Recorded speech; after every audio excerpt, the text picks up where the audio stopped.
এই ব্রিজটিতে 4 লাইনের রাস্তা বানানো হইতেছে। দেখেন প্রতিটি ব্রিজেই কিন্তু এই 4 লাইনের রাস্তা দেওয়া হয় না, কারণ 4 লাইনের রাস্তা এই কারণে দেওয়া হয় না, কারণ ছোট ছোট ব্রিজ সেগুলা, তার জন্য 4 লাইনের রাস্তা দেওয়া হয় না। বাট এই ব্রিজটিতে 4 লাইনের রাস্তা আছে, কারণ এই ব্রিজটি হলো 19 কিলোমিটার প্লাস একটি লং একটি ব্রিজ নির্মাণ করা হইতেছে। যে এই ব্রিজটি আমাদের ভারতবর্ষে আসাম রাজ্যে ধুবড়ী ডিস্ট্রিক্টে নির্মাণ করা হইতেছে। ধুবড়ী টু ফুলবাড়ি এই দুইখানে বা দুই সীমান্তের মাঝে এই ব্রিজটি নির্মাণ করা হইতেছে, বা আসাম এবং মেঘালয় এই দুই রাজ্যের মাঝে এই ব্রিজটি নির্মাণ করা হইতেছে। আপনাদেরকে যে দেখাইতেছি এই পোস্টটি হলো 64 নম্বর পোস্ট। আর এই 64 নম্বর পোস্টের দেখেন কমপ্লিটলি কাজ দেখেন, প্রচুর কিন্তু কাজের গতি একবার নিয়ে গেছে। প্রতিনিয়ত যদি এরকম করে প্রতিদিনই কাজ করে এই ব্রিজের, তাহলে কিন্তু অবশ্যই আর কিছুদিনের ভিতরে এই ব্রিজটির কাজ কমপ্লিট করতে পারবে, মানে 27 অথবা 28 বা 29 2029-এর ভিতরে এই ব্রিজের কাজগুলো কমপ্লিট করতে পারবে। একদমই কমপ্লিট ব্রিজের কাজই কমপ্লিট করতে পারবে।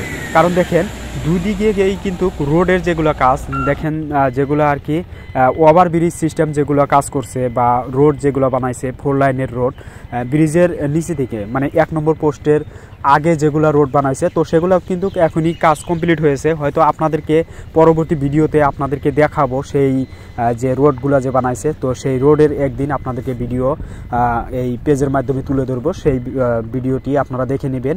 কারণ দেখেন খালি শুধুমাত্র এই ব্রিজের কাজগুলো কমপ্লিট করলেই কিন্তু ফুললি ব্রিজের কাজই কমপ্লিট হয়ে যাবে। মানে রোডের যে বাদবাকি কাজগুলো, তো সেগুলো কিন্তু কালারহাট থেকে দেখেন ধুবড়ী আদাবাড়ি পর্যন্ত কিন্তু কমপ্লিটলি কাজ করা হয়ে গেছে। ব্রিজের কাজ কমপ্লিট হয়ে গেলেই তারপরে কিন্তু ব্রিজের সাথে জয়েন করে দিবে সেই রোডটি।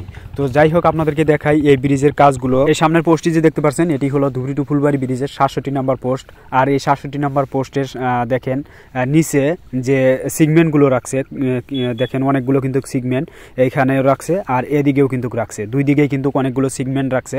কারণ এই পোস্টের সাথে ফিটিং করবে এই সিগমেন্টগুলো, মানে ব্রিজের যে উপরকার যে কাজগুলো বা মেন যে ব্রিজের যে করবে রাস্তা যে বানাইবে, তার জন্য এই সিগমেন্টগুলোর দরকার, বা এই সিগমেন্টগুলো ফিটিং করলে কিন্তু উপরকার যে লেভেলের কাজগুলো, তো সেগুলো কিন্তু হয়ে যাবে। আর এদিকেও কিন্তু কাজ করা হইতেছে। আর এখানে দেখেন এই একটি যে গাড়ি আছে, তো এই গাড়িটি দিয়ে দেখেন এই রাস্তাটি সমান করতেছে।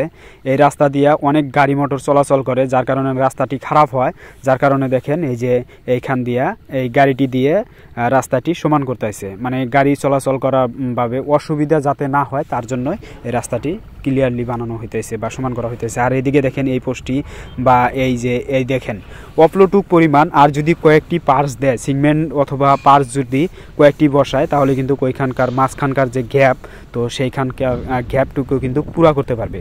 আর দেখেন এই যে নিচে থেকে এইরকম দেখা যাচ্ছে ব্রিজটি। আর যদি আপনারা যদি এইখানে আইসা যদি দেখেন, তাহলে আরও ভালোভাবে দেখতে পারবেন। মানে এই ব্রিজের যে ভিডিওর মধ্যে যে দেখবেন ব্রিজটির যে ভিউ, তো তার সাথে কিন্তু মেনলি যে আইসা যে দেখবেন বা নিজে চোখে আইসা যে ভিউগুলো দেখবেন, তো অনেক পার্থক্য থাকে। কারণ দেখেন একটি জিনিস একটি ভিডিওতে দেখান আর রিয়েলভাবে দেখা অনেক কিন্তু পার্থক্য আছে, অনেক ডিফারেন্স আছে। আপনারা অবশ্যই আইসা আপনারা রিয়েলভাবে দেখবেন, তাহলেই আপনারা বুঝতে পারবেন এই ব্রিজের ভিউগুলো আসলে কত সুন্দর। যাই হোক আপনাদেরকে এই গাড়িটি যে দেখাইতেছি, আর এইখানে এই গাড়ির উপরে যে একটি সিগমেন্ট অথবা পার্স নিয়ে আসছে, ওদিকেও কিন্তু আরেকটি গাড়ি আছে, আপনাদেরকে ওইখানকার দৃশ্যগুলো দেখাবো। আর এই গাড়িটিতে কিন্তু দেখেন চাকাগুলো অনেকগুলো করে একটি গাড়িতে চাকা আছে, আর ওদিকেও দেখেন আরেকটি যে গাড়ি আছে এবং যে সিগমেন্ট আনছে, তো ওই গাড়িটিতেও কিন্তু অনেকগুলো চাকাওয়ালা মানে গাড়ি, এবং কি এই গাড়ি করে এই সিগমেন্ট অথবা পার্টসগুলো নিয়ে আসা হয়। যাই হোক এইখানে কিন্তু আগে কিন্তু একটি গাড়ি আসছিল, বাট এখন যে টাইম বা এখনকার যে সময় এইখানে এখন কিন্তু বর্তমান 2টি গাড়ি আছে। কারণ এখানকার কাজের গতি কিন্তু প্রতিনিয়ত প্রতিদিনই দিন